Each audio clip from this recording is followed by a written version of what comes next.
Welcome back and happy Friday. Welcome to the Dennis Herrera Show. I am Dennis Herrera and I am here to finish the week off with a bang, so to speak. I don't know how much of a bang, but one can hope. One can always hope that there will be a bang. If you haven't subscribed yet, I recommend subscribe to the channel if you haven't done so yet. Thank you so much for everybody coming in. Make sure you hit a like. Make sure that you subscribe if you haven't done so. And think about becoming members if you want to continue to support me on this channel. Again, my name is Dennis Herrera, and I want to wish everybody a happy Friday. As you're coming in here, I know notifications take a while, but as you're coming in here, just make sure that you drop a quick hello on the line. All right, and with that, let me go ahead and put a message here for you guys as you're coming in. And let's say, welcome everybody. Robert, first one on the line. How are you, Robert? Happy Friday. Hope you're doing better today. It's payday in America, they say. Let me see if I can put an eagle here. I think this is the eagle that Jason Martin was requesting. I hope that's it. How do you like that, the United States Constitution kind of flying up there? I thought it was pretty cool. That is my latest background. Let's see. Oh, fantastic. So let me check something out real quick because I'm waiting for something. But Robert, hope you're doing good, my friend. It's always good to have you. The sound is okay, I think, right? Oh, before we get started, Robert, I went to the AM/PM. Now, when I go drop my kids, so I go drop my wife off, and then I come back and I pick up the kids, and then I drive back and take them to school. But my daughter, she's 13 years old. She's got a few dollars in her pocket, and she said, "Daddy, can we stop by the gas station? I want to buy something." I was like, I remember when I was a kid, I walked every time. I walked to school. There was none of that crap. I didn't get those rewards, right? And so, as a father, to me, I want to give my daughter that experience. So I said, "Sure, let's go to the gas station." And, she goes in and grabs a Monster. I said, "Monsters are not good. It's really bad for your bones, but I'll let you have this one." And I said, "And also, you're buying Daddy some coffee today." And she's like, "Okay, Daddy."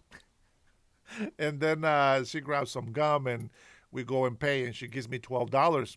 And I said, "I think this should be enough." I said, "How much is the gum?" And the gum is $2.79. And I said, "How much is the Monster?" $3.60. Good Lord.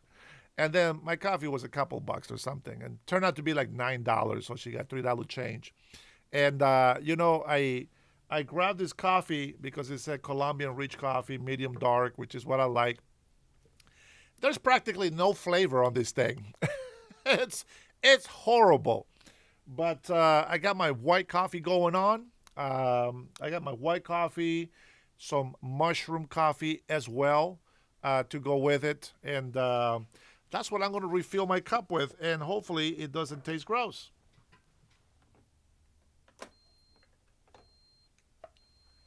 White coffee and mushroom coffee here.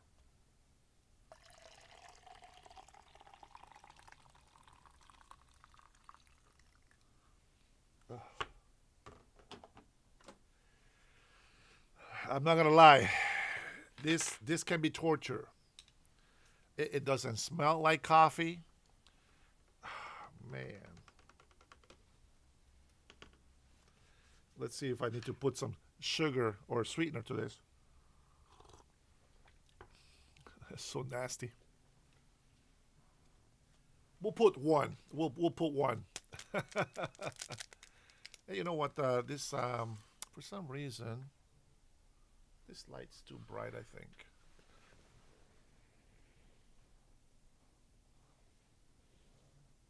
Yeah, there we go. Just Robert has a hard time reading my golden letters on my white hat. So hopefully this is good enough. Washington State, Robert. Nothing too impressive. Just Washington State. Oh my God, this coffee sucks. The good news is next Friday, I'll be able to oh, order some real coffee coming in here so that I can drink. See, I don't mind mixing the white coffee with the dark roast because the dark roast has a beautiful aroma to it. I love the smell of dark roast coffee, and of course the flavor, and so it kind of fights, it kind of fights the effects of the white coffee. It's so gross. It's so gross. But then again, you mix it in with mushroom coffee. It's supposed to be healthy for you. I don't know. We'll see. We'll see. But anyways, let's go ahead and get started with. Uh, I've been busy like doing little projects on the side here this morning. I hope you like the short. How many in here already saw the short that I put in this morning? I scheduled it for 10:15 when I was doing other stuff on my computer. As you can see, my United States Constitution floating in the air is my AI skills. That's it. Oh man, you gotta describe it and then man, look at that, look at that, so beautiful, so beautiful. I'm telling you, man, AI is crazy, bro. AI is crazy, and I am liking it. I'm liking I really am. Now it's not perfect, because it's the United States Constitution. But if you really, really pay attention to the letters, it doesn't say Constitution at the end. All right, just to throw the effect away for a little bit. But nonetheless, I think it did a pretty good job. That's what I think. All right, let me get it here on the chat. I do have a video that I'm going to play, but first, I'd like to acknowledge my big brothers. What's up? To Brian. In the house, Gus says Democrats want to destroy that document. Gus, man, bro, it's no joke, man. That's true. That is true. And I hope that you guys watch that short, and I'll probably play it in here because I always want to make my point that we haven't changed. We still stand for the United States of America. But all these politicians, and I'm going to tell you guys, it is crazy how people change. Like, we'll get into it. Let me see who else we got in here. Tommy says, put your video on the upper screen. All of the chat is covering your face. Oh, somebody want to see my face? I normally put it down here because when let me go ahead and put it up there for now. And I make it a little bit bigger. I normally put it on the bottom because I put the video that I want you guys to watch.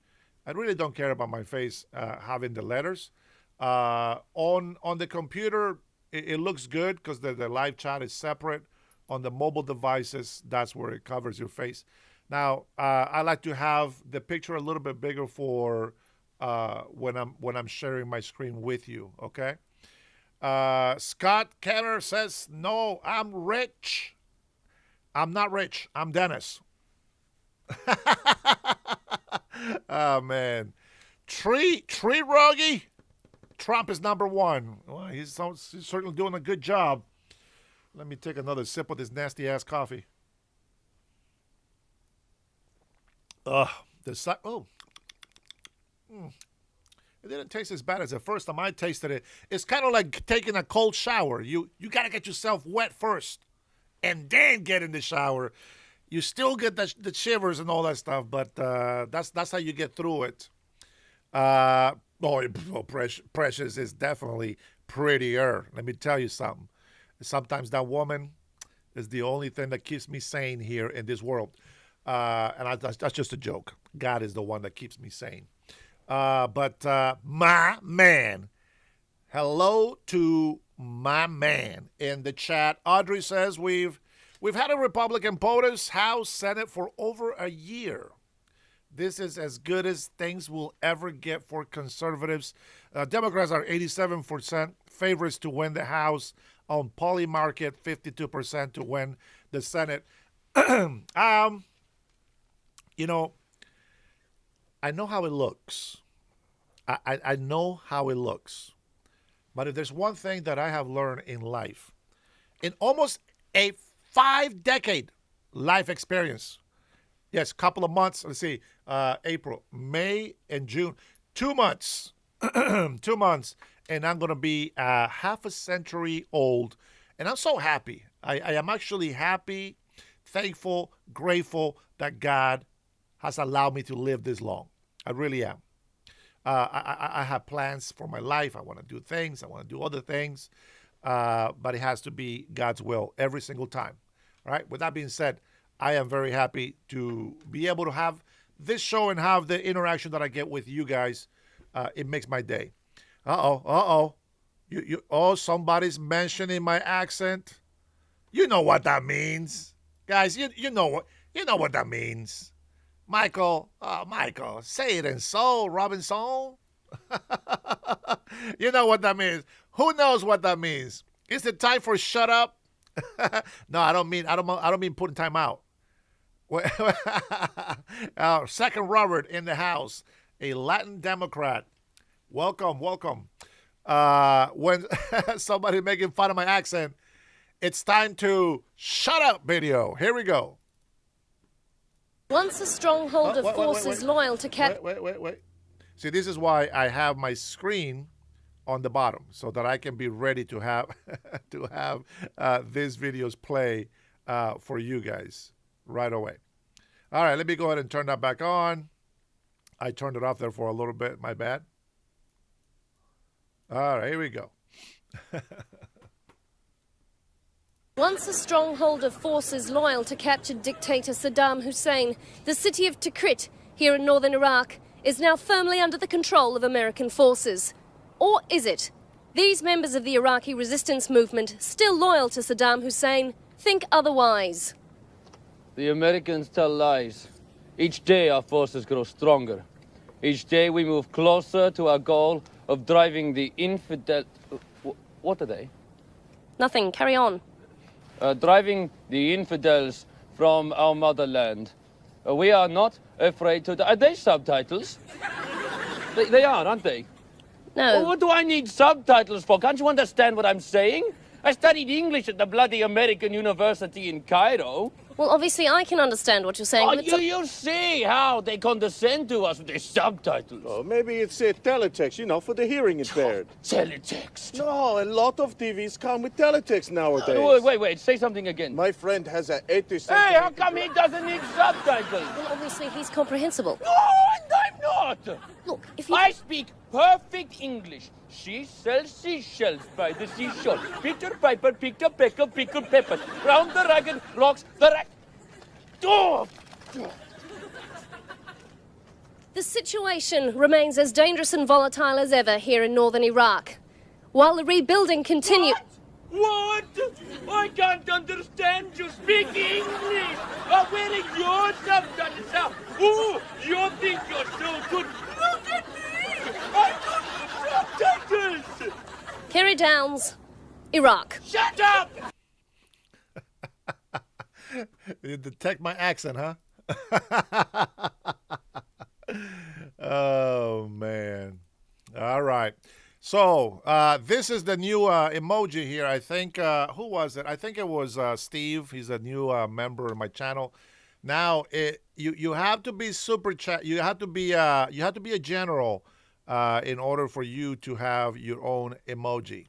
Okay. So everything else, it's something that I do myself. But what was it? Jason Martin asked for the eagle to come back. So the eagle is back. And that's going to be his for now. He said he's going to get back to me later and to tell me what emoji he wants. Now, I will say this. I will have maybe 3, because I have what we got right now. Right now we got 12. 1, 2, 3, 4, 5, 6, 7, 8, 9, 10. We got 11. So I'm going to allow for 3 emojis to be represented. I can take myself out of the picture here. I can take 1, 2, 3, maybe 4. 4 generals can have their own emoji. Generals are the 20 plus membership monthly. And yes, even those people that are members that just got gifted membership, you guys will be able to see the member content, members only content. But you will not be able to see everything that I'm going to share with everybody else. Because becoming members, it means that you support my channel, you agree with my views, or at least mostly agree with my views. And those are the kind of people that I want to hold close to me. And hopefully, the people that become members, you guys understand that we don't have to agree on everything. I want to have conversations with people. And you got to know, a lot of times, if you are not for American policies first, you're not going to like my channel, okay? So with that being said, I want to thank you guys for that. Thank you for your support always. Absolutely. Let's see what we got here. Scott Cameron says they sound like Dennis. Thank you. That was a pretty cool accent, if I say so myself. Coyote, ow! Buddy. Remember that from Encino Man? Oh, yeah. Oh, yeah.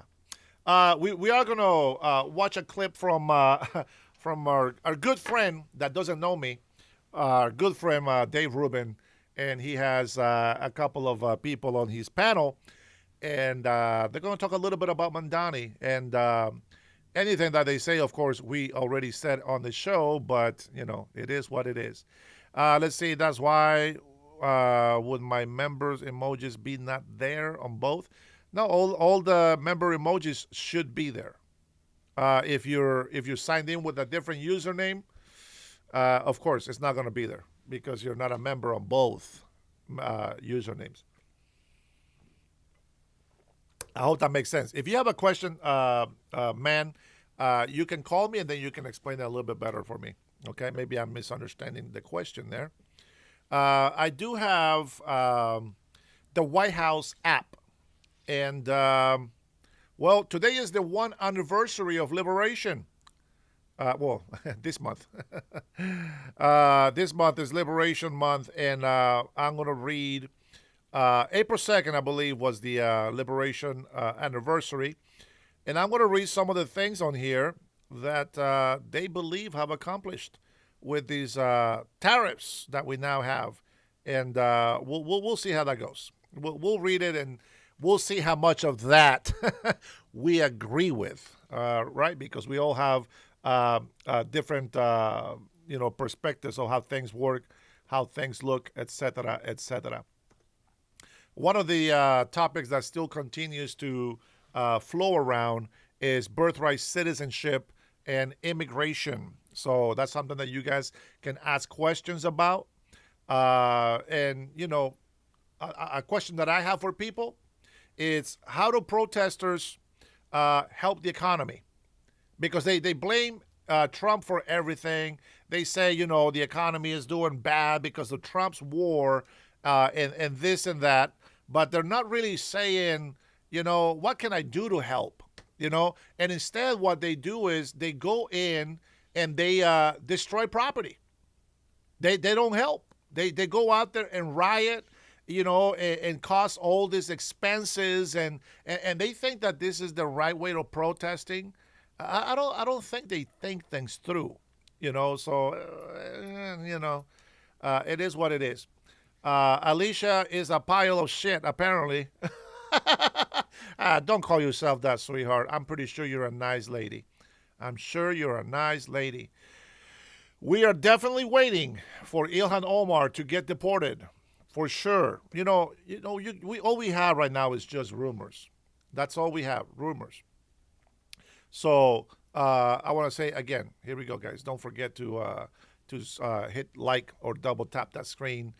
I think is that the first? Yeah, okay, that should be okay. All right, here we go. Let me go ahead and start off with. Oh man, you guys like DeSantis? I love DeSantis. That guy, not a good marketer. But he's kind of like me. Sometimes we lose battles because we're horrible at marketing. And that's something that we don't really, strive to do too much. But to stand for the truth, I think it's priceless. So I respect DeSantis very, very much. With that being said, let's go ahead and let me see which one we're going to do first. Why don't we do in the, let's go ahead and talk about, there is a jet fighter that was shut down, I believe. Let's take a couple of clips over here and see what information we get about that. Tanya, good morning, sis. Well, I'm glad that you're checking out the channel. You know, I got these apologies from YouTube, right, that something's going on. So out of 18,000 members, it seems like all of them are not getting my notifications. Now, I'm not going to say that they didn't hit that bell, but, whatever. Listen, I'm not going to blame YouTube for that because I don't have proof. So we'll just leave it at that.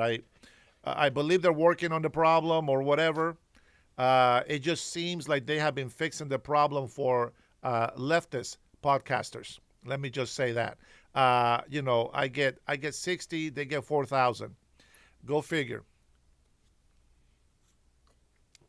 Now I'm going to give you a piece of advice, and hopefully this would help you, and it would help us, the conservative people, the ones that stand up for America. If you see a leftist that says, leftist against debating Republicans, don't go to that channel. Don't go to that channel.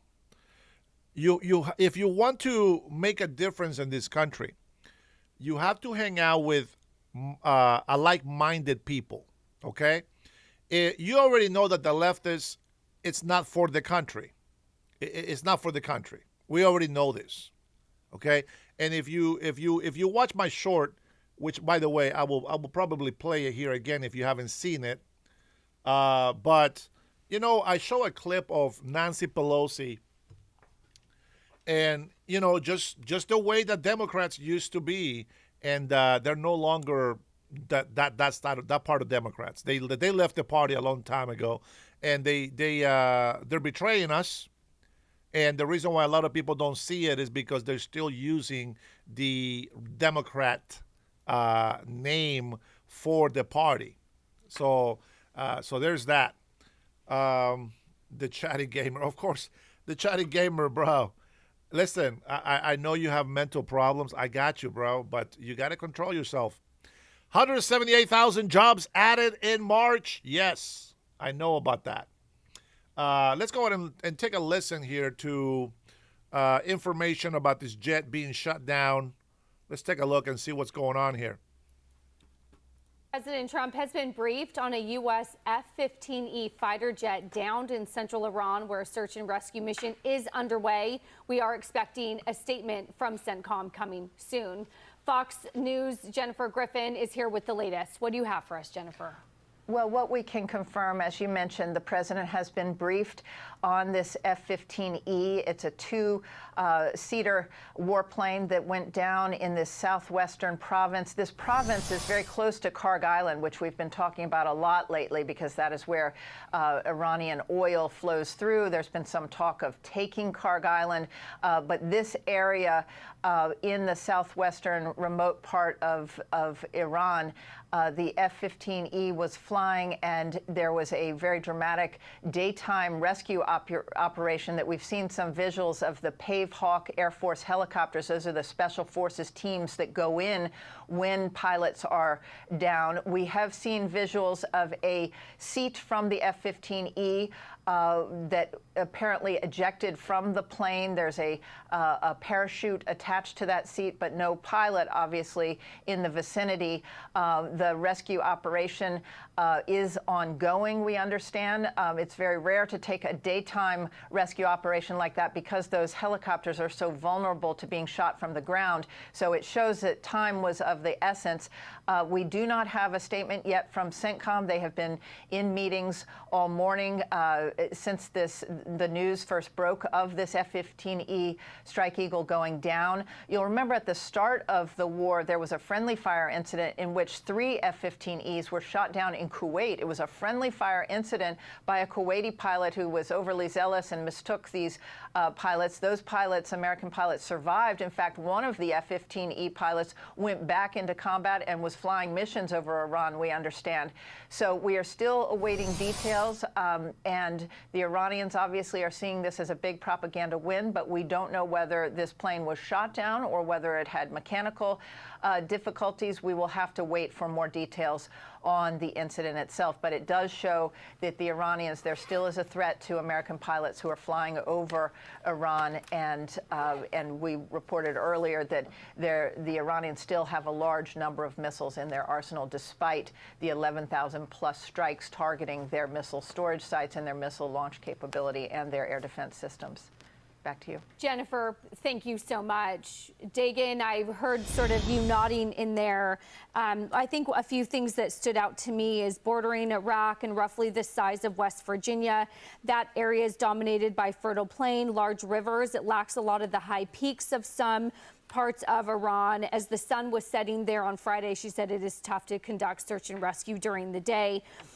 Temperatures showed cloudy with mid-60s to low 80s expected, clear days ahead. It's more than an hour's flight away from Tehran. And I think what was interesting from Jennifer there is we weren't sure. Of course, Iran is saying that they shot it down, and you saw that with the eject seat, or if there was some sort of mechanical failure, because the president and the Secretary of War, Hegseth, had sort of repeatedly said we had air superiority. So this, to me, seems like a very significant escalation of that conflict, if indeed this did come from Iran shooting us down. It's worth noting, I was going to ask Jennifer what type of missions these pilots are flying in that vicinity, but just the know-how and the grit of all of our forces, the special forces going in when one pilot is down and executing a rescue like that to ensure, and we'll find out the details, but to ensure the safety of someone who is someone in the military, a pilot who is in peril or at risk. Maybe too, we don't know.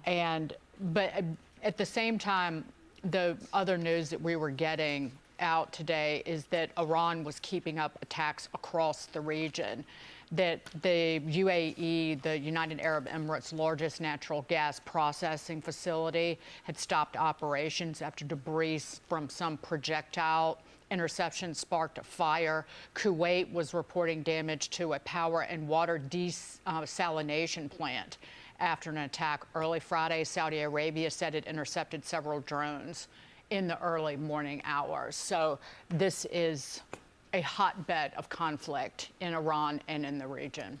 And this, Marcus, comes down to, conversations we've had about opening up the strait. The original that 10-day deadline was Monday, April 6th, where Trump said Iran opens up that strait or else. And sort of on that topic, in that region where we have the downed F-15E, it is the country's heart of onshore oil production. That oil is primarily pipelined to Karg Island down to the southeast. Yeah, if I heard it right about Karg Island, we know that the mission now is really economic warfare and trying to understand where all the supply chain constrictions that you can apply. How do you apply pressure that way where they can't move resources and they can't move other necessary things to be able to compete?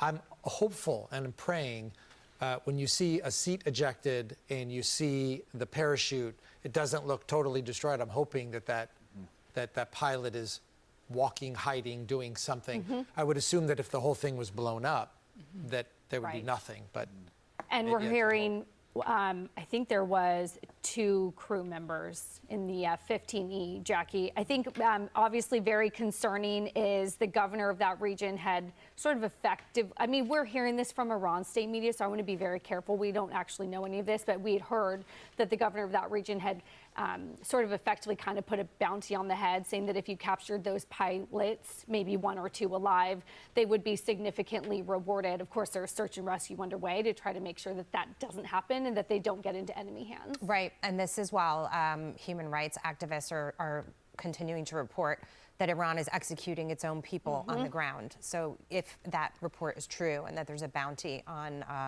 the heads of said service members, you don't want something like that to happen. It certainly escalates the situation.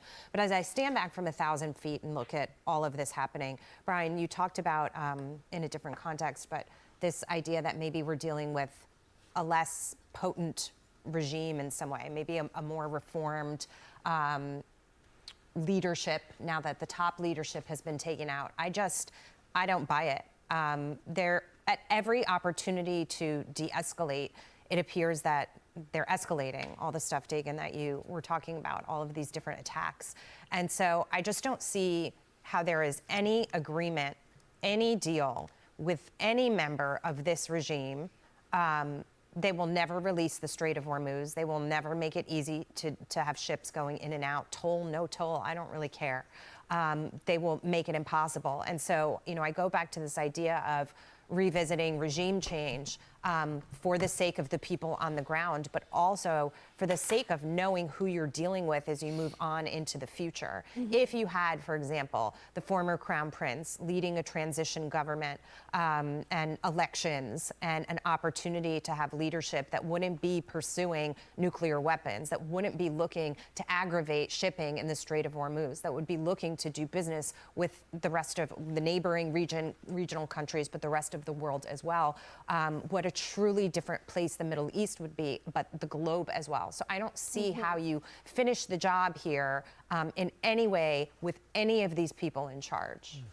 Brian, quickly comment on that. Also, maybe some good news here. Several big name firms, I know of Travelers, Liberty Mutual, Berkshire Hathaway, AIG, Star, CNA, have partnered with the U.S. International Development Finance Corporation to insure those vessels in the Strait. Total losses are now insured up to $40 billion. That was double the amount announced in March. So doesn't it appear that that's opened the Strait, but more companies are coming on and offering insurance for vessels? Yep, that's great news. May it continue. May more of it happen. We need more ships through the Strait. Praying for the safety of these pilots. I just add one thing breaking from the Journal. Okay. One of the two crew members from the U.S. fighter jet that was shot down over Iran has been rescued. This is according to the Wall Street Journal, and they are citing two U.S. officials confirming that the status of the second crew member is unknown. Okay, well, thank God if that's true. And for that second member, prayers. We don't know why the plane went down yet. That's a predicate upon which a lot is based. Okay, so if it was mechanical, that's one thing. If it was shot down, that is going to be something else. You can bet that is going to be something else. We will find out about that. I just want to say too about, this is Wall Street Journal reporting. American and Israeli pilots have carried out more than 20,000 airstrikes without having a single plane shot down. These pilots are awesome. They are totally awesome. And we don't know why this one went down. It's a tragedy or a bigger tragedy if it was shot down. But these pilots are awesome, and they're doing their job. And amidst all the danger they face, Jackie, I couldn't agree with you more. The president said these guys might be more reasonable. I don't know. I have no idea. I do know that the people who run Iran want to obliterate the United States. And they desperately want to find a downed pilot so they can use that person as leverage in the worst ways possible. Democrats say, you got into this war of choice. I'd really like to question the Democrats who say that. Is it a choice? Was it a choice? What kind of choice was it? And what kind of choice is it when for 47 years you ignore it? I think the Iranians are showing who they are.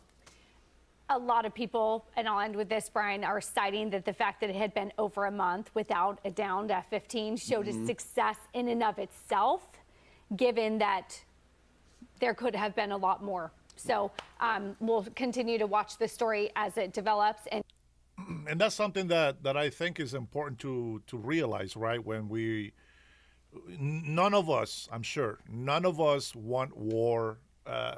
We don't. We'd rather have all these billions of dollars so that we can spend as we will. I mean, it's okay. It's okay to look at it that way, but you have to understand we are living in times where we have dictators and tyrants and communists. Now you probably have noticed, either you haven't noticed, or you turn a blind eye to it.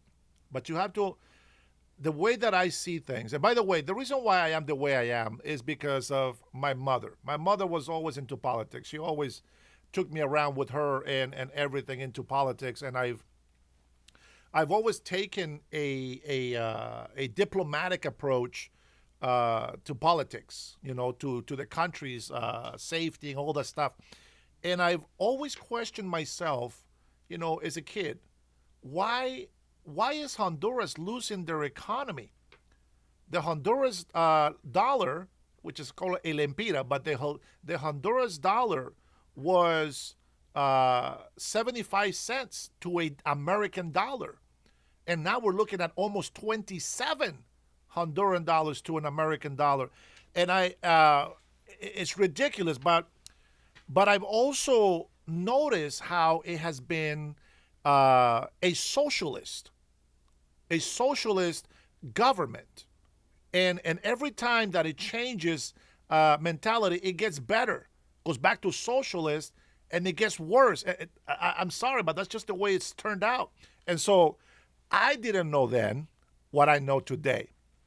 And I can tell you that there is a lot of communist enemies that have already infiltrated our country. There's no doubt. I mean, this happened before, after the World War II and, in the 60s, we had this, the same problems that we have today. We know with the Vietnam War, everybody, well, not everybody, but a lot of the leftist mentality people did this whole free, nobody lives on stolen land people, hippies and all this kind of people that believe in peace.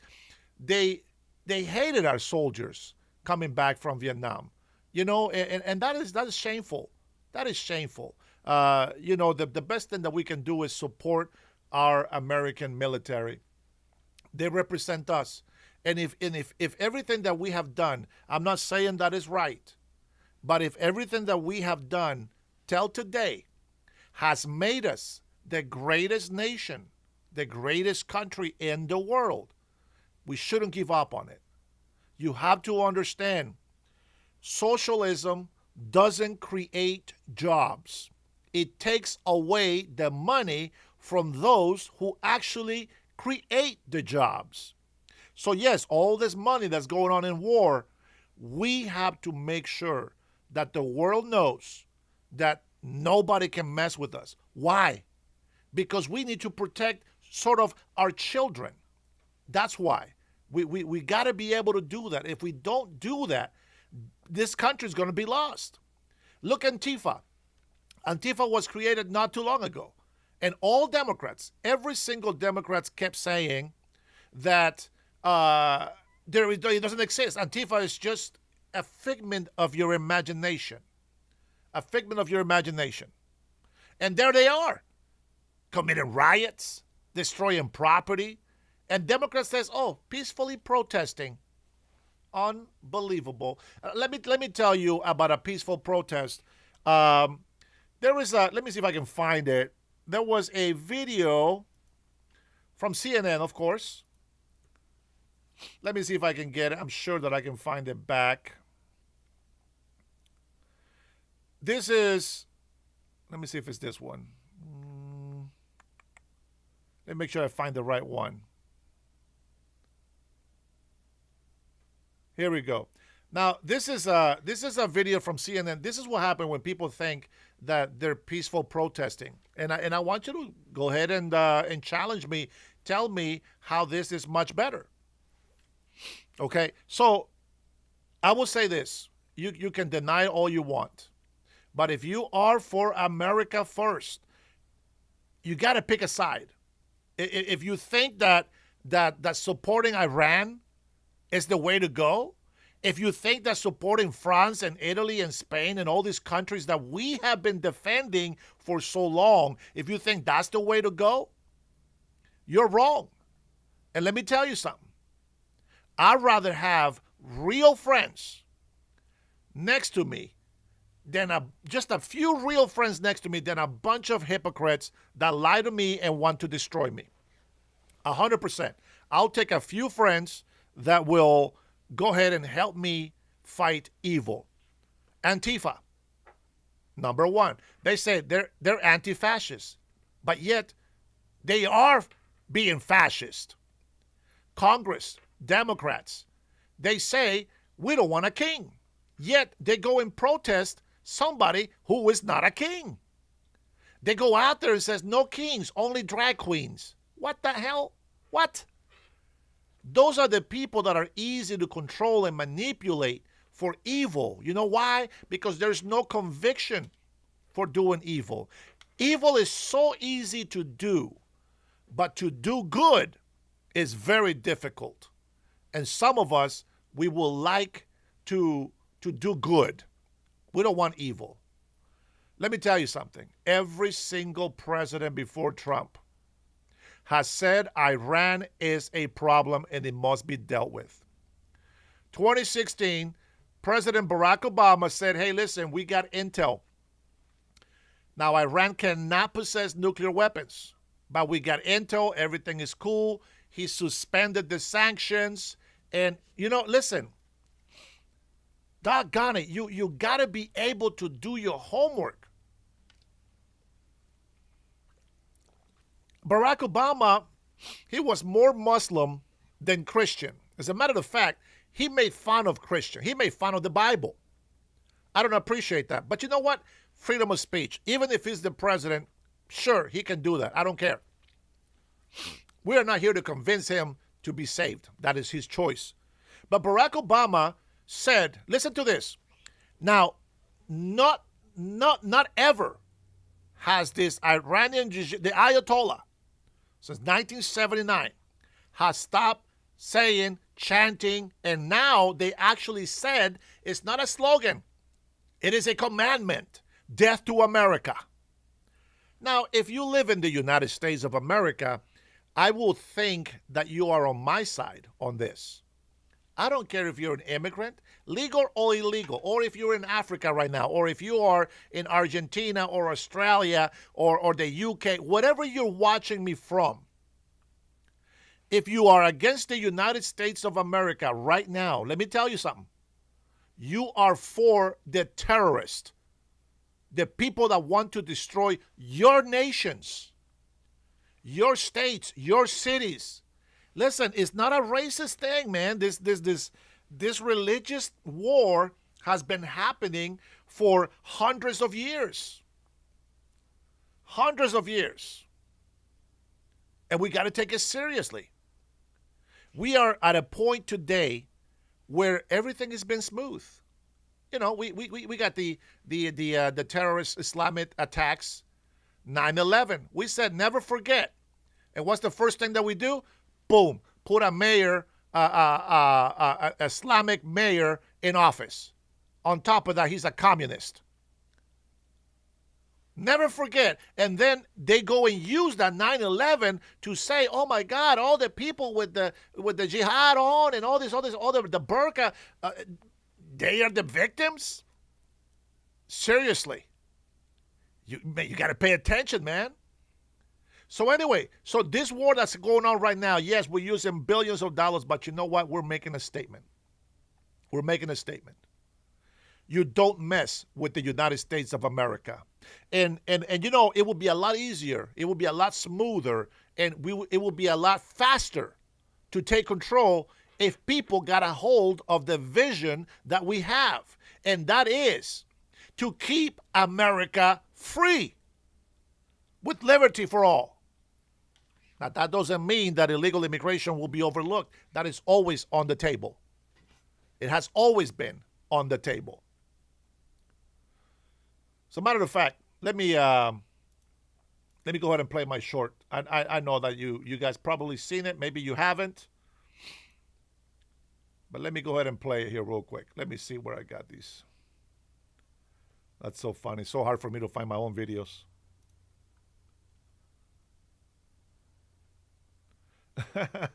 I'm laughing because I have a lot of videos that I do like. All right, let me go to my channel. If you haven't watched this video, I recommend that you go and take a listen or share it, please. Share it if you see it playing. Okay?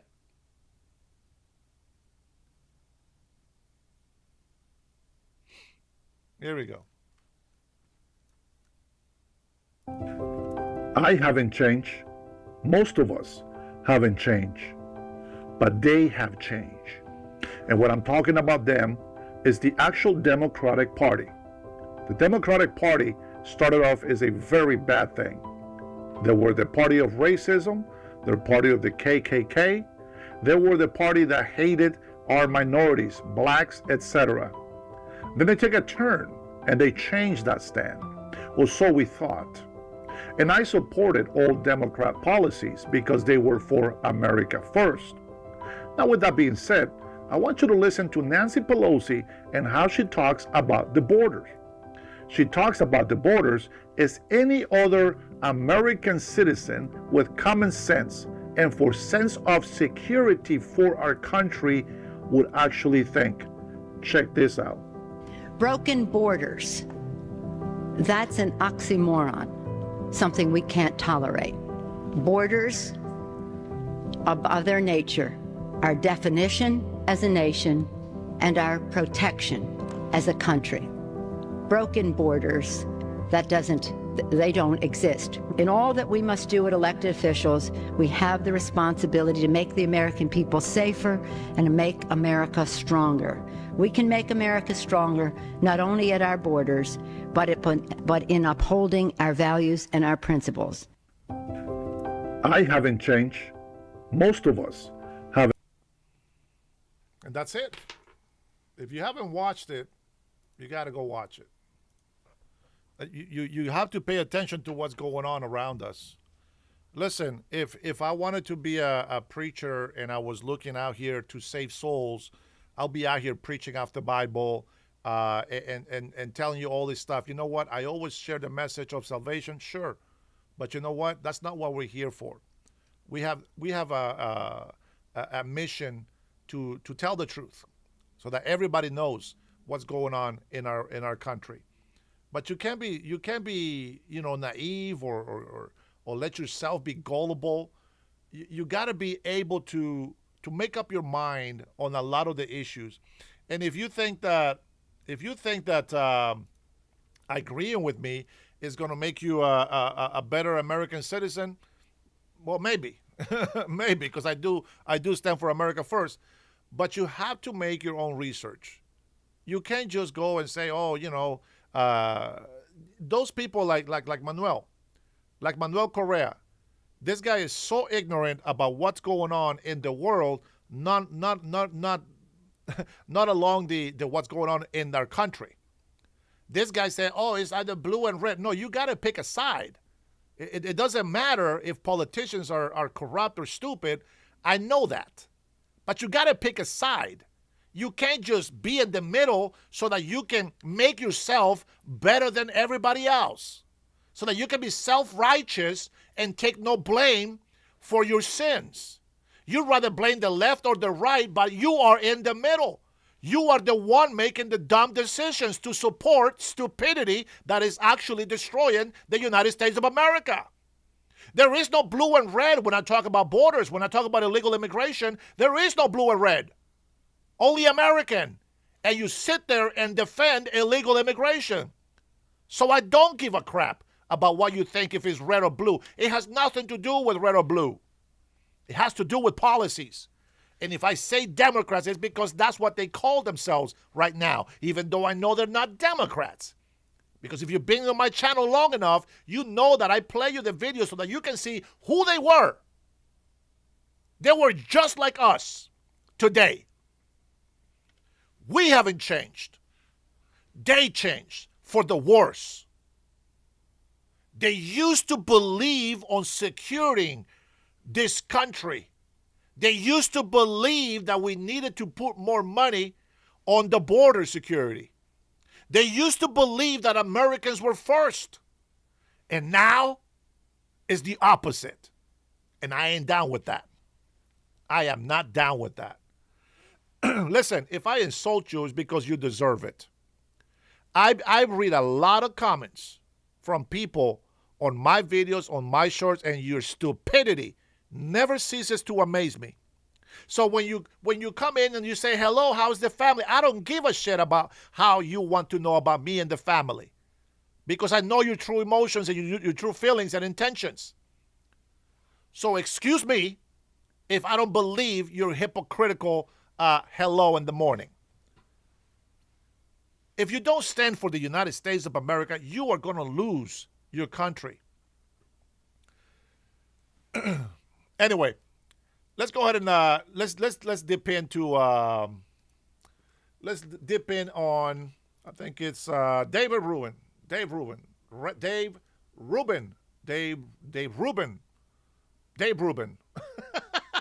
Oh boy. All right, he's got a couple of people on here. Let's see what they say about Mondani.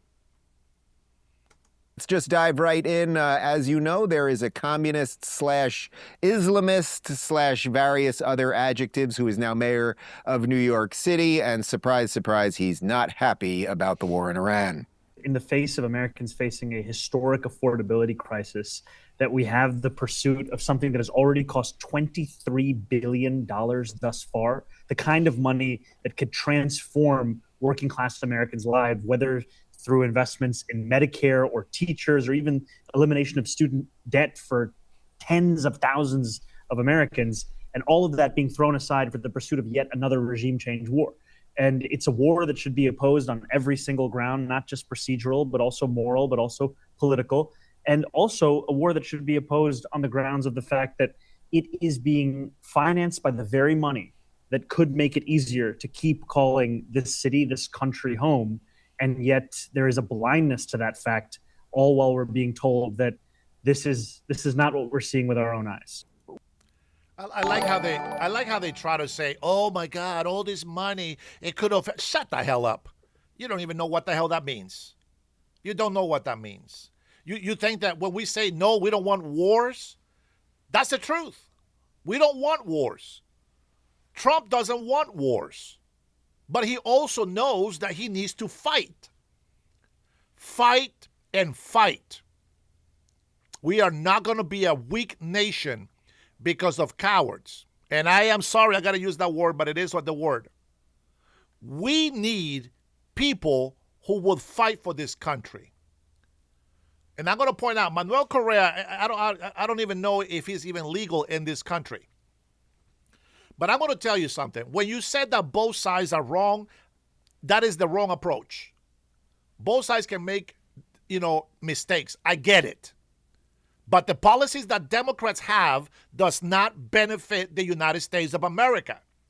The fact that you are willing to let this communist, Marxist, socialist indoctrinate your little boys and turn them into little sissies that will not be able to be courageous enough to defend the weak. You encourage the policies that weakens the men of this country. You encourage the policy that destroys the security of this nation. You encourage the policies that says, "Oh, we don't want no wars." In the meantime, you keep taking it from the back. Well, that's not what we stand for. That's not how we do things. Today, whether you like it or not, President Trump has stopped the cartels from bringing drugs into this country. Maybe not completely, but he has done more than anybody else. He is the first president that went and destroyed the nuclear facilities from Iran. And the reason why we're back is because they are going to get their uranium out. And they like to make threats. Well, guess what? You don't threaten the United States of America, because we will take you out before you decide to take us out. That's how we work. That's the game plan. Venezuela, the new president, Delcy Rodriguez, has actually built a friendship with the United States of America. There is actually some deals being made. Yes, I like Maria Machado. When the Democrat time for election happens again, we'll make sure that they have a democracy. There will be no more imprisoning political opponents, just like the communist, Marxist, socialists have done against President Trump. They try to destroy the Republican Party because they hate Trump. You know why? Because they can't buy him. He goes and make his own money. He goes and make his own money. That is the difference between blue and red right now, between Democrats and Republicans. Republicans are still with the values of the American people. The Democratic Party that we have today, that's not the Democrats. They left us a long time ago. They left us. Every single one of us, they left us. And because of President Trump, boom, we shut down the border. Secured. Kamala Harris, Democrat. Borders are. Didn't even think it was important to go and visit the border.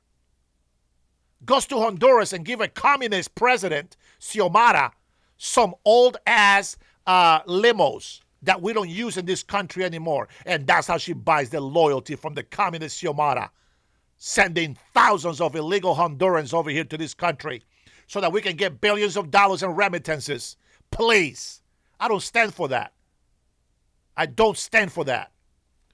The corruption that she brought into the country, she raised the taxes. She raised the taxes and destroyed a lot of small businesses that couldn't afford to pay those taxes. She didn't care. She became rich. She didn't care about the people. And the same thing is happening here. It happened all over the world. The Democrats are doing the same thing. They're lying to you. Why is it a problem for people to understand? Why do they hate Republicans when we say tax cuts, deregulation, more jobs? But you praise your idle Democrats. You praise them. More taxes. Let's destroy affordability more. Let's lose hundreds of thousands of jobs. Why do you support that policy? Those are policies. You got to pay attention. If you don't pay attention, they're going to they're destroying our country. California, largest economy. Richest. And yet the people can't afford shit in California. Why do you think that is? Largest economic force here in the United States of America, and yet the people cannot afford rent. I was working almost 2 jobs and I couldn't afford rent in California. So don't tell me I don't know. Don't tell me the left and the right is the same thing. No, it's not. It's not.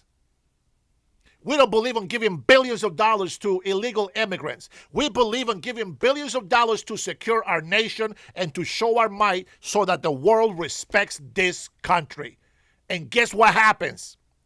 Every single country in the world wants to come to the United States of America because they know that this is the best country in the world.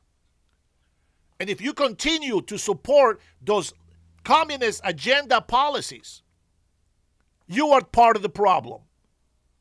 So you come to this channel, I don't care if you're a Republican or a Democrat. My message has been the same. Do not be a loyalist to a party. You need to be a patriot to your nation, to the land. Your oath is to protect your American brothers and sisters, to be inclusive. Not to protect illegal immigrants. That's not what the United States of America is. The Constitution is not for illegal immigrants. And I really hope that President Trump wins. And I'm going to say something. I've always believed that that is a problem. I always believe that you have to be fair. And I've said this. I said, if they're going to change the birthright citizenship, which should have been fixed a long time ago, then let's get it done. But I said it will be affected or in effect from the day that it gets approved to be changed or amended or whatever the hell the judicial court is going to do right now, the Supreme Court. But after hearing a lot of illegal immigrants and their entitlement and all these people coming in with negative comments, protesting all the freaking time, which is the most, it's agotador. It's so fatigued. It's very fatigued. Enough with the damn protest. You guys are a bunch of retards out there protesting things that are not helping our country. They're not. They're not helping the country. So you got to know that we have a democracy. We won. President Trump is in office. He gets 4 years. Now shut the hell up and get out the way. And let's see what happens. Macron can talk shit about us, but that's not going to stick. Putin can be, you know what I'm saying? He can think that he's better than you. He's not better than you or me. Everybody in the United States of America is better than any of these losers on these communist countries. If you're a Democrat, you're an American, then you're my brother. So why should I keep fighting with you? Join us. Don't be a loyalist. I'm telling you right now, every time I say the Democratic Party is just the name, they are no longer Democrats. I believe the Democratic Party learned their lesson. And I'm always hopeful that they have. They learned their lesson. They were the KKK party. They were racist. They always abused and used the black community. And I hope that change was permanent. But everybody on the Democratic Party, except for Fetterman, has been lost.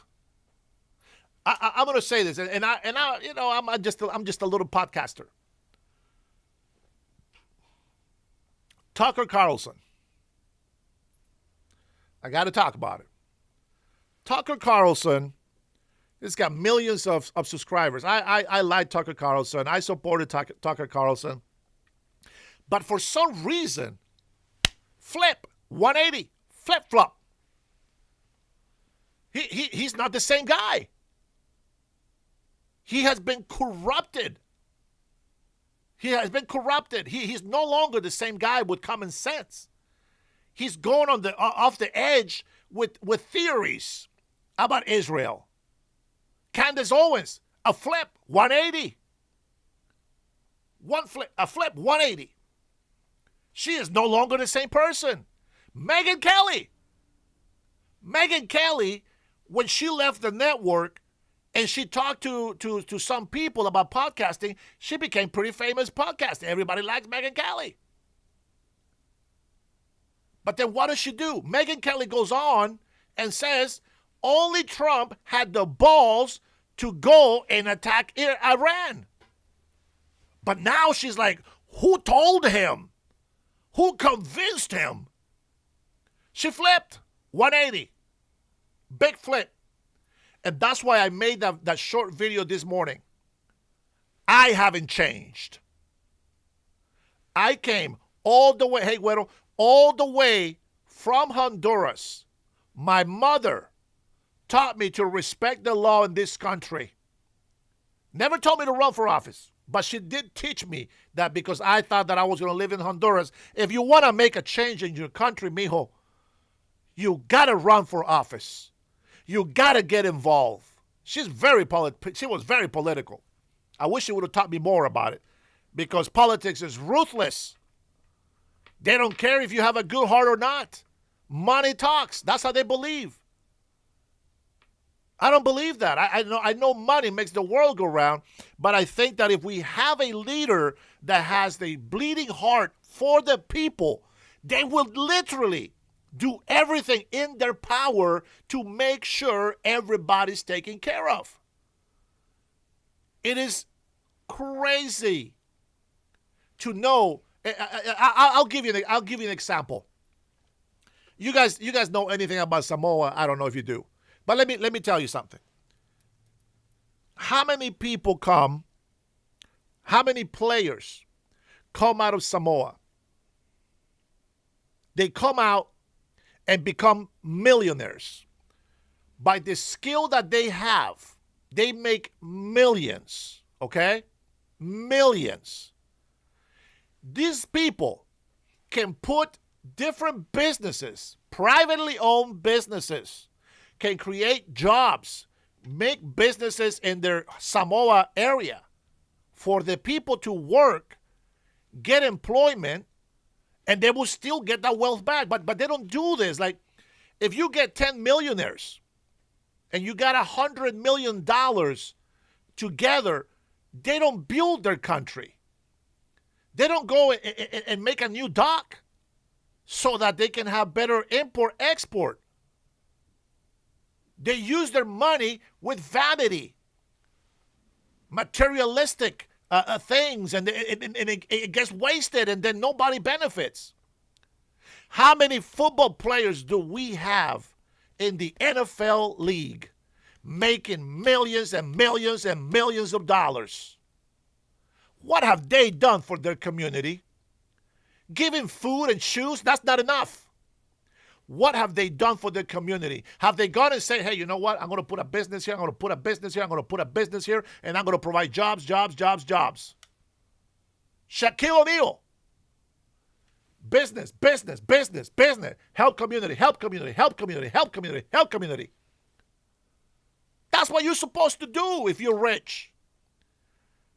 Oh, here we go with the ballroom. If you don't understand why we need a badass ballroom, we need to flex in every aspect.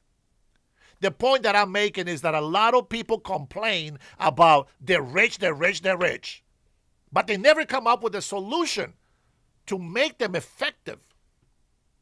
You got to make them effective. Anybody on here, can you tell me how many players do we have in the NFL? This is just the NFL. How many millions do they make? How many baseball players, professional baseball players, how many millions do they make? NBA, hockey, whatever. But my point stands. You guys don't complain to pay $30 for a ticket to go watch a football game, and those players are making millions of dollars playing a game. Yeah, playing a game. This is where I agree with taxing the rich. I believe that every player, every professional player that's making millions of dollars, oh, you're going to love this one if you're on the left side.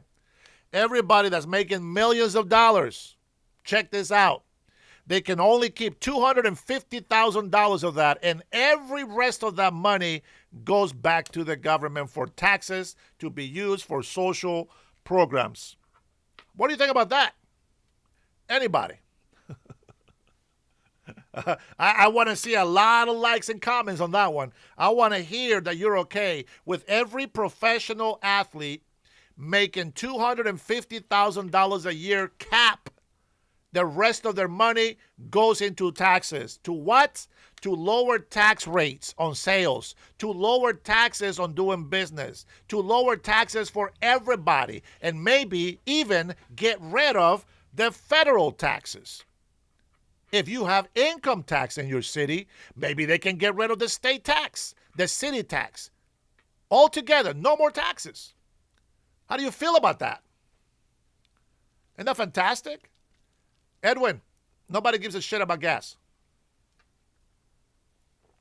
That sounds stupid, illogical, right? It's dumb, right? Well, that's what you want. If you want to be a socialist, that's how that works. You take away their wealth, and then you disperse it amongst the people's needs. Of course, you're going to create thousands of lazy asses that don't want to go get their own money, but that's how that works. That's how socialism works.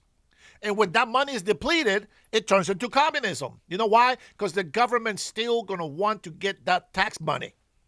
And if they can't tax the rich anymore because it's gone, guess who gets to pick the bill? We do. And when we don't want to be paying those taxes, they take away your property. That's communism. We're not stupid. Some of us actually use our brain to think about something. It is crazy. That will destroy the company and the teams and the workers. Absolutely. That's why that idea is so stupid. It just doesn't make sense. But if you want to be a socialist, that's what it takes. That's what you got to do. How do you get somebody making $300 million? Oh, my God. And nobody says anything. They're just playing. They are playing a game. But they have a problem when somebody makes $2 billion when they're in business, working, investing, and doing what they can, and to pay thousands and thousands of employees. A professional athlete just buys gear, buys houses for himself, for the family. He just takes care of himself. And then you get the big luxury wives and children that never know what working actually is because they have so much wealth. And then nobody on the left jumps about that. Nobody. You know why? Because they don't really care. They don't really care. But my point is this. It is so easy for Samoan athletes to make their country better. Like literally, they can go and use their money to build houses for everybody so that they can have a strong house to live in with drinking water, etc. But they don't, because they have to look after their families and themselves. And they don't want to give up the luxury. They don't want to give up the luxury. They don't. So there's a problem. Oh, hell no. You are not going to be on this chat. A nasty-ass woman. It's probably a fat guy sitting out there with a lot of butter dripping on his chest. Ugh. With a hairy belly. Oh, no. My precious wife is gorgeous. She is beautiful. And I love her very much. All right. With that being said, let's take a listen and hear the commentaries from these three smart people. Tax the rich corporations 90%. No, Rambo. No, I don't believe on that. They already get taxed at 58% already. I think that's more than enough. We need companies to stay here and create jobs for other people. Okay? That's how I feel about it. Will, it should not. Oh, thank you, Jason. Man. Thank you. I appreciate you, brother. Not surprise me that he's not a fan of this war, as I would assume wasn't he like sixth in line to be Ayatollah, if I'm not mistaken? So he's still like he's still like two off. We'll see where that shakes out. But he's opposed morally, politically, and of course we would naturally be spending all of this money fixing student debt if the war didn't happen, right? Right. No, we not just handing it out in fraud to various members of his constituency. I mean, what the entire cost of the war would be 1/7 of the proposed budget he put forward, and he can't find. I mean, New York is running on 140 billion a year. That's more than the entire state of Florida, which has 3 times as many people as the city of New York.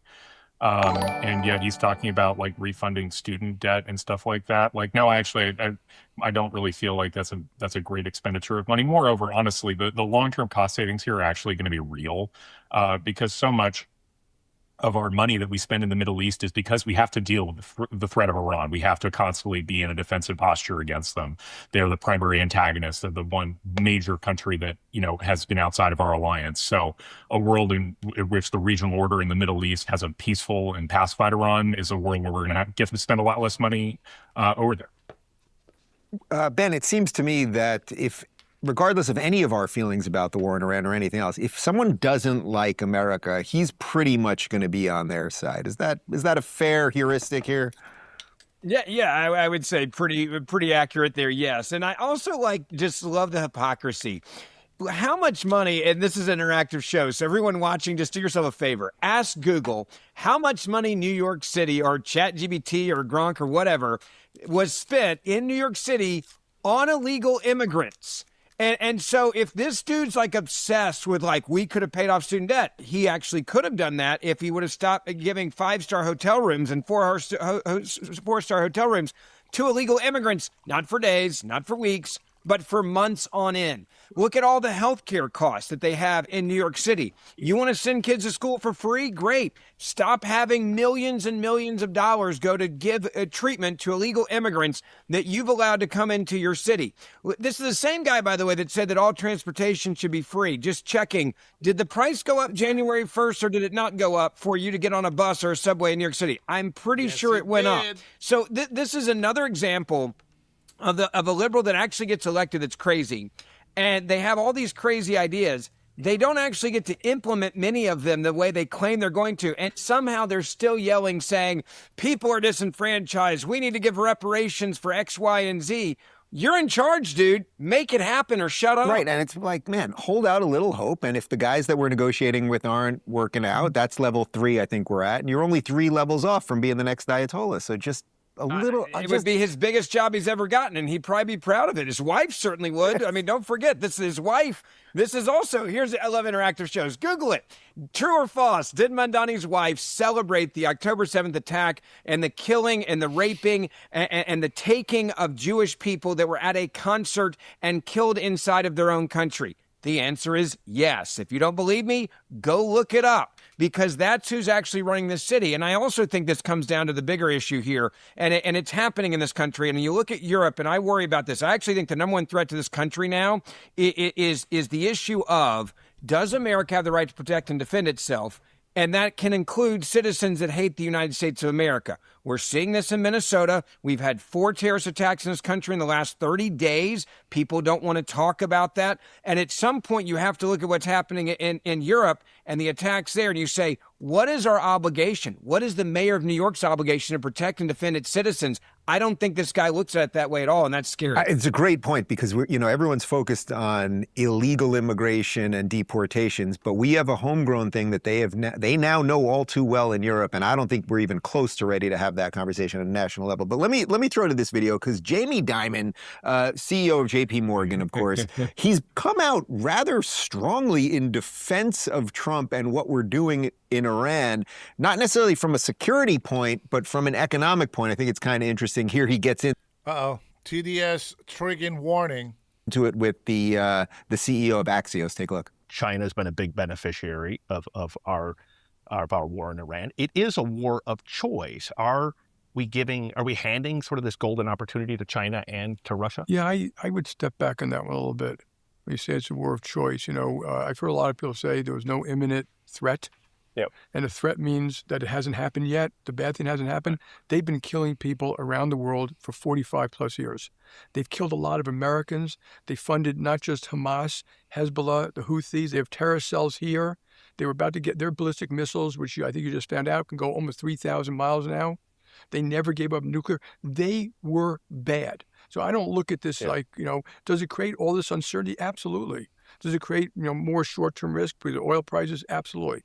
I'm praying it ends well. Well, maybe you can help me with the question there. The question framed it as that China has been the beneficiary of this war, have they not? Can you explain to me how China is now better off knowing that Iran, which 80% of Iran's oil goes to China, how they're banged up? How's that helping China? It's not. There's this weird faux sophistication you get from these economist types where it's like, again, I posted something on X about this, like if you read these foreign policy types, if they were around in World War II and something similar had happened, they'd be like, yeah, okay, it's January 1942 and magically Hitler, Goering, Bormann, they're all dead. The entire German Navy's at the bottom of the North Sea. The Luftwaffe is blown up. There's total air supremacy over Germany, but the Third Reich is winning because they've closed the Danish Straits. Like, what's wrong with you people? Like, actually, no, it's not good to have your entire military industrial base destroyed. And from China's perspective, they're the ones who were helping arm Iran with all these ballistic missiles. Those ballistic missiles are gone. All that productive capacity is gone. They wanted to pin. Well, let's make sure that we understand as well that even though those ballistic missiles are gone, that doesn't mean that they don't have any missiles left. And this is what I said, that we cannot be too cocky with making these extra strikes and bombings that we're doing. We still have to be very careful with it. I think they shut down an F-15, I think it was. So we still got to be very careful when we're doing our mission here. Now, can we pull out of Iran right now? Sure, absolutely, we can. That will screw over every Iranian that is still fighting the stupid regime. I know how it sounds, and you can say, no, it's not our war. Well, they're warring on us, and we have to go and defend ourselves. And unfortunately, this country, it's such a country that cares for others to be well, and we have to be there on this attack. I know gas prices are high. I don't like it. I'm paying higher prices here in Washington than you are in your state, probably. I'm paying $5 plus a gallon. Some people in the nation, they just hit $4. If it wasn't for the tax and regulation here from the local government, gas right now will be under $4 a gallon, even with the war going on. So, there's that. Sloppy, sorry about the all caps. I am a disabled veteran and typing in all cap help. Hey, don't worry about it. I don't care. Nobody don't block the capital letters. I don't have a problem with that. I know that it means that you're being rude and yelling. Well, that's okay. Don't worry about that. I'm not picky with cap letters and all that stuff. Okay, so don't worry about it. And thank you for your service, by the way. I appreciate that. All right, so you guys got to hear the way that they look at things is kind of the way that I look at things as well. You know, it's the common sense that people have. Sometimes it's not so common amongst others. And that can be a problem. I understand that. That can be a problem. But we can't just turn our cheek the other way and not do anything about it. We still have to fight to make our country better. And, you know, yes, birthright citizenship is one of those problems. China has been abusing this problem. You know, and the American people, they're just like, oh, it's not a big deal, you know. It is. No, it is a huge deal. Sorry about that. I'm doing something on my computer. I'm a team of 3 or 4 people, but just by myself. So some of the things that's going on right now in our country, we need to pay attention. We need to pay attention. I think by now this looks like a full-on war to me, with no actual troops on the ground attacking other soldiers and going in. But you know, even though we don't want wars, we got to do what we got to do. Now, with that being said, let's go ahead and switch gears a little bit, and we'll come back to this, I'm sure. But I want to hear from DeSantis. By the way, I like Governor DeSantis. I think he's a great governor, and I don't know if he would be a good president material per se, but I think as a governor he has been phenomenal. And let's take a listen. So I am excited to be able to sign this. This is a big deal, but it isn't as big a deal in Florida because of all the hard work we've done over many, many years. And I think from the time Wilton was Senate president until probably 23, we had 2 or 3 year period where all these issues we just addressed in a very strong way. And you know what happens on all these? I sign it, they sue us, right? They go to a liberal judge. The liberal judge sides with them. Then we appeal, and then we win, right? So that's probably what will happen on this. I've just seen it enough. I've seen the song and dance long enough. But it's funny because anything that we do, we'll sign, they'll forum shop, they'll go to and there's some judges will rule against us 100%, no matter what, no matter how many times they get reversed. So you do it. And then media, judge rules against Florida election bill, like real. And then, 6 months later, that decision gets reversed. And you won't find much reporting on it getting reversed. It's just that initial one, right? So we've had that. And I would say on our election stuff, 90% have been overturned. When a judge has tried to stop it on appeal, they get overturned. And sometimes I think we've even gotten to the U.S. Supreme Court to do a stay. So that's just par for the course. We understand that that's happening, and we do our best to be able to overcome that. But that's what I anticipate will happen with this. These changes aren't effective immediately. They're going to be effective in the not too distant future. Nevertheless, I think they're going to try to do it. And I know there's a lot of talk about different stuff with elections federally. The Congress, they've missed a lot of opportunities over the years to address, I think, some real problems. In elections is one of them. I think there's a lot more that could have been done with immigration to stop some of the madness that we see. Now, the border's great now since President Trump came in, but I will tell you there's visa fraud. There's all kinds of chain migration, birthright citizenship for people here illegally coming in, birth tourism from the CCP, sending people in, go on a 3-week vacation, have a baby, get American citizenship for the baby, and then you go back to communist China?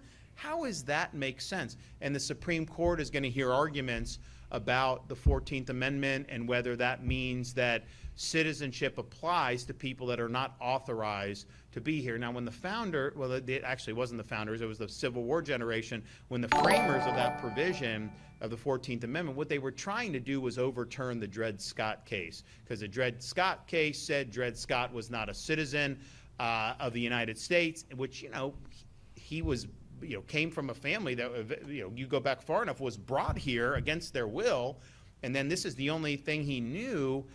Much different than somebody coming illegally violating the law. So Dred Scott lost the case, and Abraham Lincoln was very forceful in saying that was a bad decision and it shouldn't be followed. Lincoln said it shouldn't be followed. You know, now they'll say, oh, you know, you got to, the courts are so sad. Lincoln said, I'm not going to follow that decision. Then when the Civil War ended, they did the 14th Amendment, and the idea was to clarify that no, Dred Scott should have won that case, and that he, as well as all the former slaves, were citizens of the United States. But then that has now been applied in ways that the framers of that provision would have never contemplated. Because first of all, we didn't have, coming to America was a big deal in 1865, 66. You just couldn't hop on a plane and get here, stay 3 weeks and hop on a plane and go back to a foreign country. That wasn't the way it worked. And so they weren't thinking in terms of people flooding in violation of the law.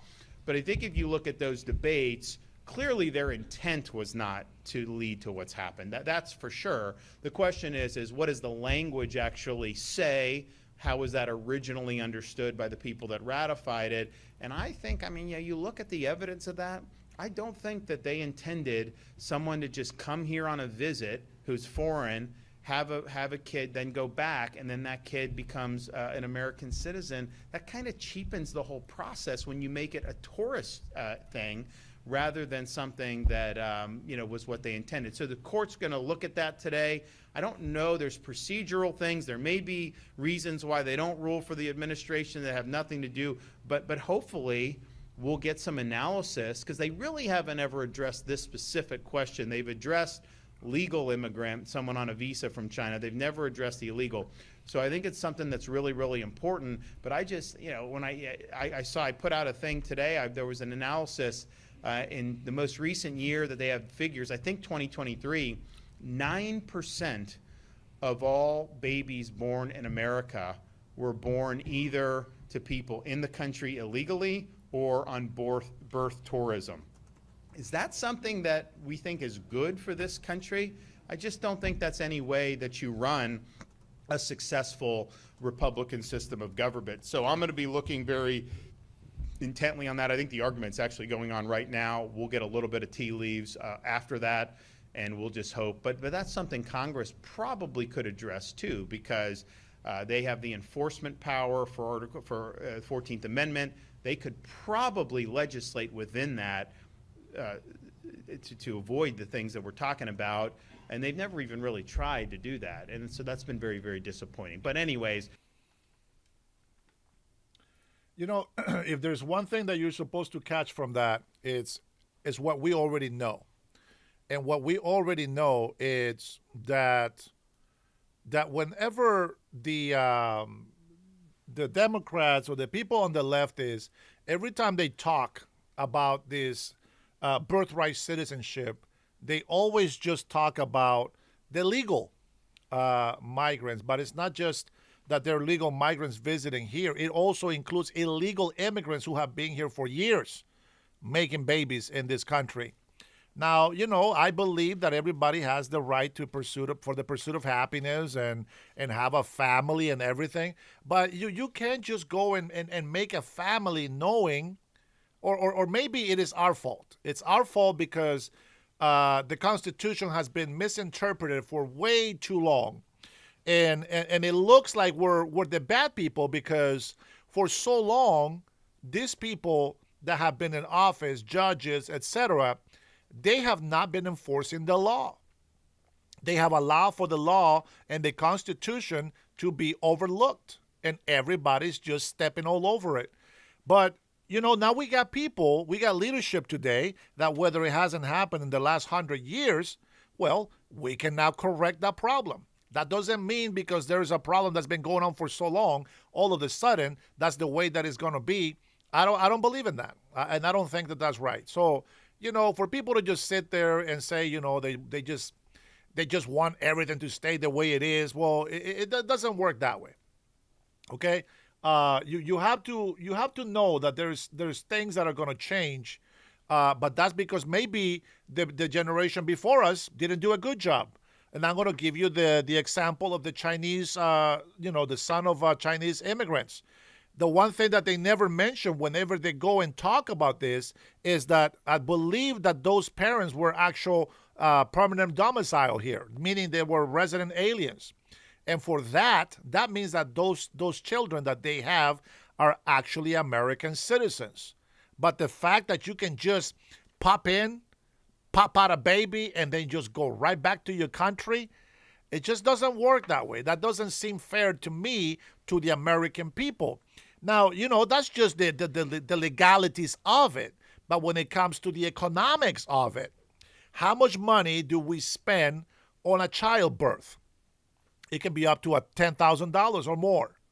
And these are given free services to illegal immigrants because of the subsidies that are still in effect from the COVID-19. The Democrats have been giving benefits to illegal immigrants all the time. This is why you have a lot of Hispanics that have supported Democrats, because they lie to the Latino community and say, hey, we're going to give you this if you vote for us. And then when they do, they just forget about it. And unfortunately, the only news that people remember was the promise.